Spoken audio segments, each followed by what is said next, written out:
Welcome to this special edition of Made in the Triad. Every single week we showcase businesses that, well, make a difference in your community. They keep your neighbors employed, they keep tax dollars in the state, and more importantly, they keep the local economy moving. Well, tonight we're taking you through a backstage tour of the News 2 studios because we're giving you the backstory of businesses. That's right, we're going to talk to business owners and business experts about what it means to take an idea and actually make money in business. So for the next half hour, you're going to hear stories and you're going to get resources to help you figure out if going into business is right for you. I told you we were going to introduce you to some business owners and experts, and our first owners are Jenny and Ashley from Miss Jenny's Pickles. You guys, you have quite a story. Boy, do we ever. And we're going to tell it to you right now. Oh, there's two, look.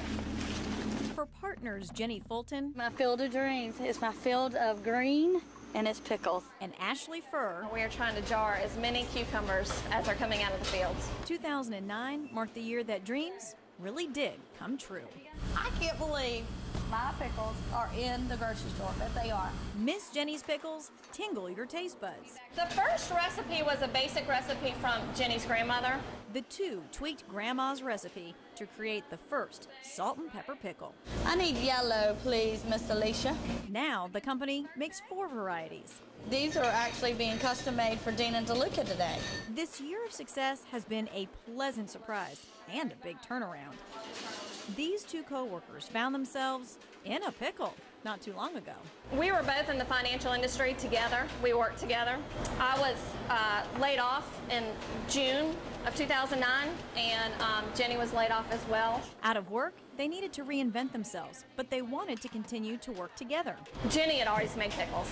I hadn't. I'm a city girl. I've never canned anything in my life. My husband, Bo, and I were sitting on the front porch, and he's like, you know, your pickles are really good. We just started making pickles for people. People started liking them. Since that story first aired, things have come a long way. Just recently, Miss Jenny's got back from San Francisco, won this award that you're looking at right here from Good Food Awards. This is a far cry away from being laid off, where your story started. So how do you go from being laid off, which a lot of people are in that position right now, and getting past that adversity? It truly takes a lot of hard work and persistence. We strive every day to make our Miss Jenny's brand known. So it is a big leap of faith, but it really is working for us. And it was a lot of hard work. Okay, a lot of us have some sort of family recipe at home. How do we know that we can turn a family recipe really into a product? Well, what we do is our motto is to do it right or don't do it at all, okay? And when you're dealing with food, safety is so important. And so that's our first line. And we don't cut corners from our labeling to our ingredients to our design to trademark.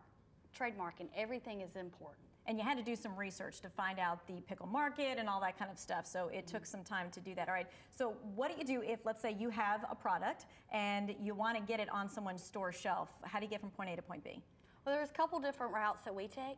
You know, route 1 is Ashley and I physically go to Harris Teeter and stock the shelf. Route 2 is, you know, we ship directly to our 15 states, from North Carolina to Texas to California. We also have been picked up by KeHE, our first distributor, and so they actually put us on the shelves at Lowe's Foods. But you had to actually go with your pickles and have people try them and say, we'd like this in your store. Yeah, and where you go to do that, your best audience, is at a national food show. And so what we do is we build relationships with buyers, and it can take up to 18 months to actually get them to buy your product and get it on the shelf. Okay, this is good to know. A national food show, if that's your type of product that you have. Okay, Miss Jenny's Pickles, just one of many success stories out there. But what if you don't have an edible product? Do the rules change if it's more of a creative product? Take a look at Artist Jay. Some people look at a piece of wire and they just think it's a piece of wire, and I look at it and go, I know what I can do with that. Greensboro artist Jay Schiavone turns what some people see as trash into treasure. And we turn it into the jewelry. Rings, earrings, bracelets, all these creations are made out of recycled aluminum. A lot of the things that we use end up coming from cables and things that, you know, in electrical cables in people's houses and used for telephone lines and things like that. All the pieces are individually crafted by Jay and a group of artists. Well, this one piece right here is our flower nest. And the finished product sells all over the U.S. Now we're up to above 250 stores that we're selling to. And since we did that story, the Artist J has now expanded to about 400 stores. So how do you get to that point? Well, he's here to kind of give us the good, the bad, and the ugly about all that. What was one of the things that caught you by surprise that you didn't think about when you were starting this business? When I was starting this business, I was working out of my home, and what I didn't think about was having to get a shop and some employees. So all of a sudden, my cost went way up from where we were originally when I first started. And then you got to think about how many hats you're going to wear if the employee calls in sick, or oh my gosh, I have to think about vacation time and sick time for the employee and all of that. There's a lot that you don't think about, and it happens all of a sudden, and you're not ready for it, but you just got to roll with the punches and keep on going. Okay, so that's something for you to think about at home. All right, so we've talked about pickles, we've talked about jewelry. A lot of business is the same, but when it comes to something creative like what you do, it's a little bit different when it comes to the business model. What are some things that you can give to people, some ideas that you can give to people about what to do if you've got the creative line? Well, what happens when you've got pickles is you're selling pickles, and everybody loves the pickles, and they're going to keep eating the pickles. With the jewelry is you've got to constantly be creative and have new things. You've got to constantly be breaking out new product, new designs.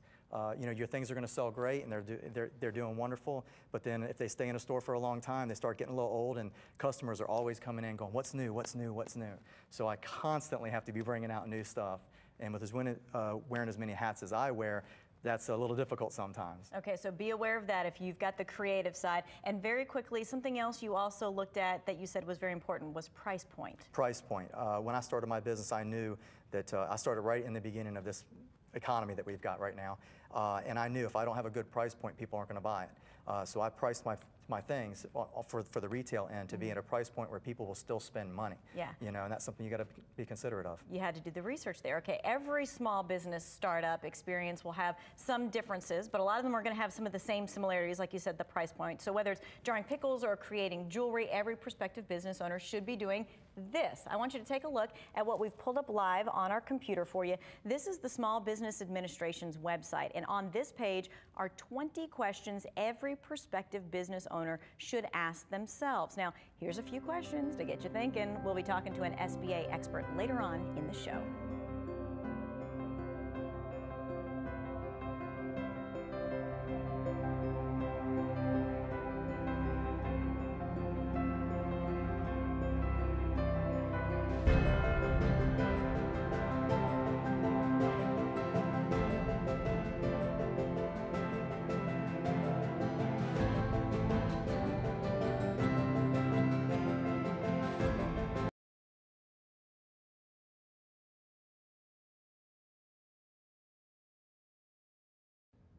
Made in the Triad travels all over to find local businesses, and our next journey takes us to the small town of Starr. Most recently, we've had crews in Starr covering a workplace shooting that may be all you know about Starr.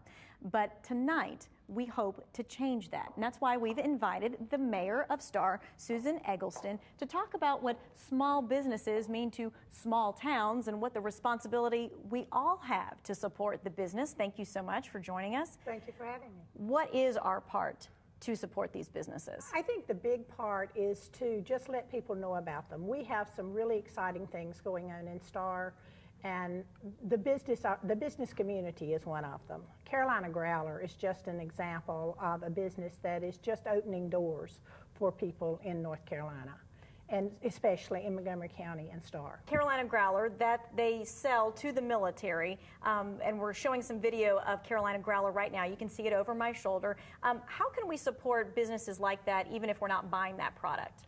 Well, I think just by making people know that it's available, by letting people know that there are businesses here that make many different things. And actually, Carolina Growler, they do make some things that we sell not locally, but to the mines and places like that. They're doing some really exciting things. Maybe we all need to do our own research on our own small town to figure out what we have to offer. That's exactly right. All right, well, Carolina Growler has a multi-million-dollar contract with the Department of Defense. It kicks off this March. Take a look at what your tax dollars are buying. When Starr was actually founded in the late 1800s, it was founded as a railroad town. Around 2008, then about 2 years later, we actually lost our last textile mills. Now Starr is being redefined once again, but this time by the military. The trailer is specially designed to meet very high quality corrosion control. Carolina Growler nabbed such a big contract with Uncle Sam, they had to expand. We started looking at other areas where there were buildings available, excellent workforce, and we came into Montgomery County. You see, it all started with Carolina Growler's big brother, American Growler. That company formed in 1996, a few miles down the road in Robbins, and they created this military vehicle. The vehicles behind us are designated the Growler. They're the model 1163 and 1161 vehicles. The United States Marine Corps put their order in. It's a great little vehicle. It'll carry all the weight Marines can put on it and still go very fast. And the vehicle is being used wherever members of our armed services occupy. We're presently operating in Iraq and Afghanistan. We've actually done some rescue work in Haiti after the earthquake and a few other places. With a build time of about 3 a week, they've built 500 Growlers with an additional 500 still on order. These are specially designed vehicles to go inside the V-22 Osprey. When American Growler went into full-rate production of the Marine Corps vehicle, they looked for the next big thing, which brings us back to their move to Starr. We move into full-rate production sometime the end of March, starting the 1st of April. Ironically enough, the company chose Starr because textiles moved out. Mainly when we first came because of the availability of the vacant spaces from the furniture and textile industry that had moved out of the area.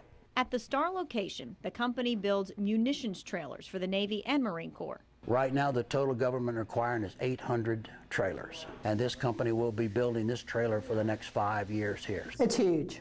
It's huge. It's huge for the community. It's huge for the company, but it's really huge for the community, and it helps put Starr on the map. The company is what's called Hub Zone certified, meaning that 35% of all the employees must live in Montgomery County, but Carolina Growler has 50% of their employees that do that. That really changes things for a county and people looking for jobs. So how do you see your area and North Carolina as a whole changing business-wise? Well, I do see it as basically supporting the smaller businesses now, because I think that's the way, particularly in the rural areas, that we're going to be going, is into the small business, no longer the 2,000 big plan employers, okay. Right. So we're really looking at small business. Well, thank you so much. The mayor is sticking around with us to lend her ideas and expertise to questions when we talk to a small business expert as well. Right now, a Made in the Triad story unlike any other. A company moved their operations from China to Stoneville. You don't hear that very often. This is Irvings Heated Clothing. We probably make over 60 or 70 products. It's amazing what we're making. And what's more amazing is Irvings is making all of it here in Stoneville. Up until 2010, this line was all made overseas. Let's give you the backstory. Irvings started 37 years ago in Maple Valley, Washington, with one target audience: bikers. Well, we have our whole motorcycle line where we make gloves, jackets, pants, socks. But these are not your typical jackets and pants. Oh no, these clothes, they come with a heater. It actually goes up to about 135 degrees inside, so it's made to keep you warm. But this plug would run your socks or your pants. This one here runs your gloves, and this one here runs your actual jacket. The line expanded, and the warmth started spreading. This is our other line that Irvings offers. It's called our Core Heat line. It's our 7-volt battery operated line. So what we call this line really is for the lifestyle person, the person that walks outside, goes to football games, or is a soccer mom or whatever. And while the technology is impressive, what really makes this product special is the commitment the company has made to the American worker. By Irvings coming here and opening up this factory, we've created, 77 jobs. But then where's the fabric come from? Well, the fabric comes from Greensboro. So now when we order fabric from them, they need to bring on more people to produce for what we're going to need. The company had been making all the products overseas, but in 2010? About 2 years ago, I started thinking in my head, is it feasible to bring it back to the United States? Can we do something? CEO Jeff Irving found a way to answer that question with a yes. And I came here, and I walked through this building, and my mind just was reeling. It was USA, small town USA, and that's what I wanted. That's not your typical CEO kind of talk. People always say it's always about the money, and for me it's not about the money. It's about helping mankind. It's about helping our fellow people, and if we don't do that, there's no hope. Now, all the products that bear his name are made right here in this Rockingham County plant. This is an 88,000 square foot building, and I want to fill 4 more. The plan is 300 people to get, within a year and a half, I want 300 people working here. And his hope is that other business owners will follow his lead. I want to set the standard for all the companies that, hey, if Gerby's can do this, there's no reason you can't do it either. And it takes one person to light the candle to get the thing going, and then you just need like a bunch of other people to kind of join in. And here you go. Here's a business in Stoneville now that wasn't here a year ago. Jeff's dad, Gordon Gerbing, actually founded the company when an employee of his rode his motorcycle to work every day in the winter chill, complaining of the cold. Gordon Gerbing set out to keep him warm. Well, amazing how one employee and an idea so long ago has changed the lives of so many in Stoneville. So if you have one of those types of ideas, how does it go from an idea to a business? That's a good question, and that leads us to more questions. The Small Business Administration can help you know which questions to ask. Up next, an SBA expert is here helping you find answers. In the meantime, here's a few questions you should be thinking about.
So you've dreamed about it, heard about others' experiences, and tonight you're thinking, okay, maybe I do want to start up a business. How do you put the plan into action? Lynn Douthat, North Carolina District Director for the U.S. Small Business Administration, is joining us. And Lynn, the agency has programs to help startups and existing business owners. Give folks just a brief idea of the kinds of help you offer. Well, thank you, Tanya, for having me here tonight. And actually, the Small Business Administration was founded to help existing business owners as well as those who are getting started. 3 broad areas of assistance that we provide are counseling and training, finance loan programs, and government contracting. You have a whole list of like 3 things to think about. So can you run down that list of 3 things for us?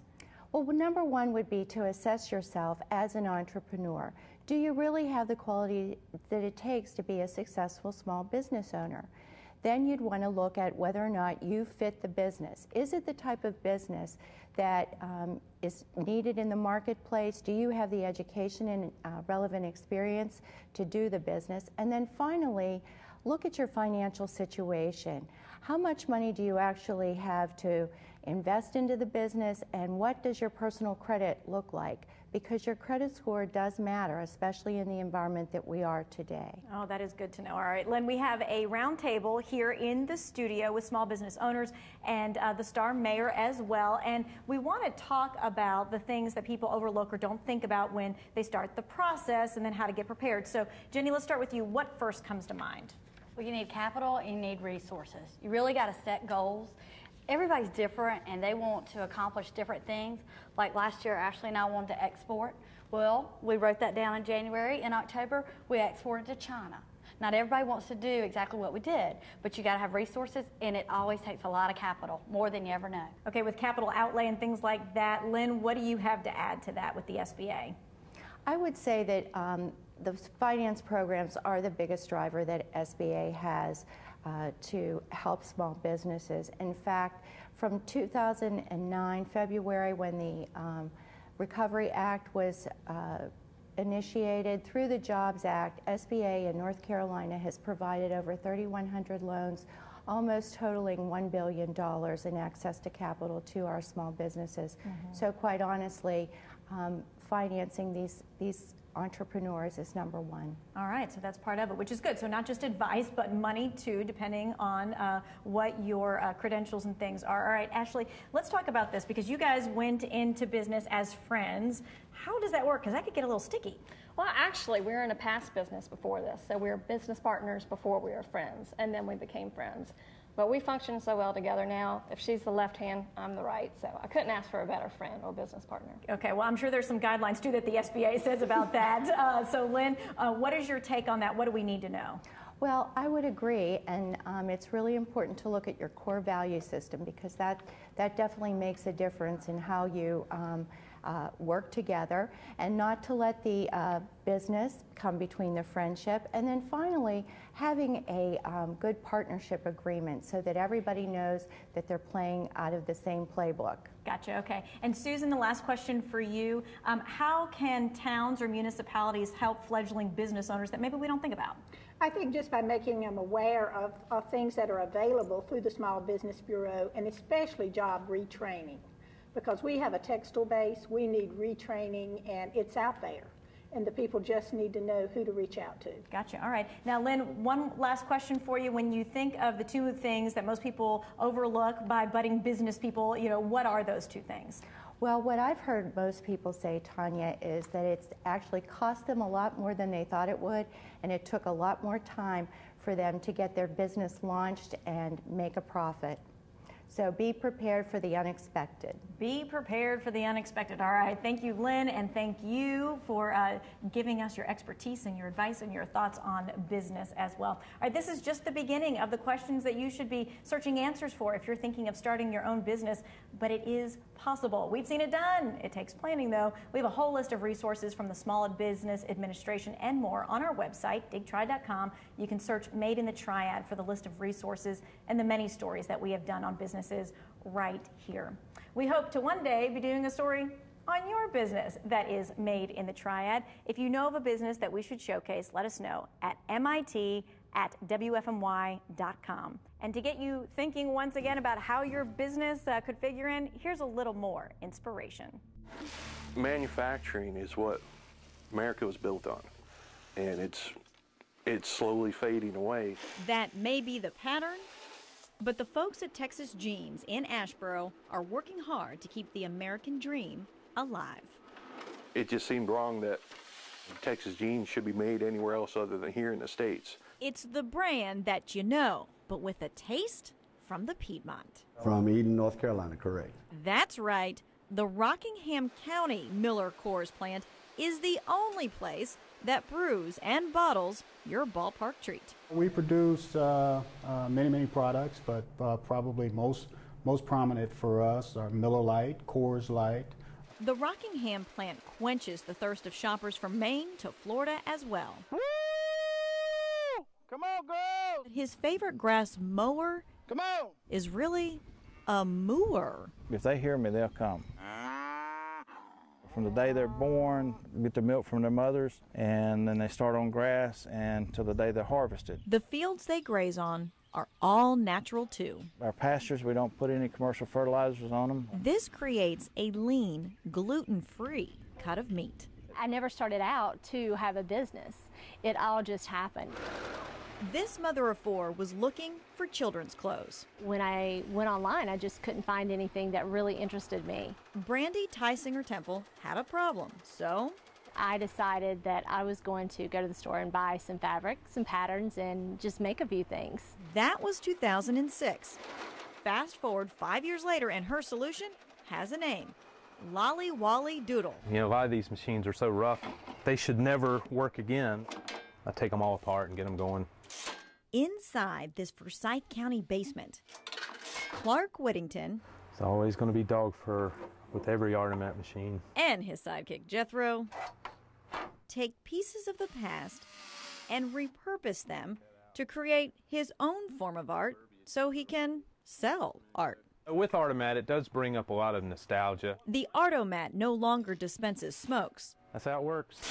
Your choices, art, And more art. These machines run We make a double layer sock. because you do. We're real strong in the running market. Wright & Berry Mills has been keeping the pace for the last 63 years in Alamance County. The company's formed my grandparents in 1948. But it wasn't until the early 90s that they came up with the right fit. From Wright & Berry, we came up with the right socks, the best sock out there. A patented, blister-free, 2-layer sock that provides comfort guaranteed.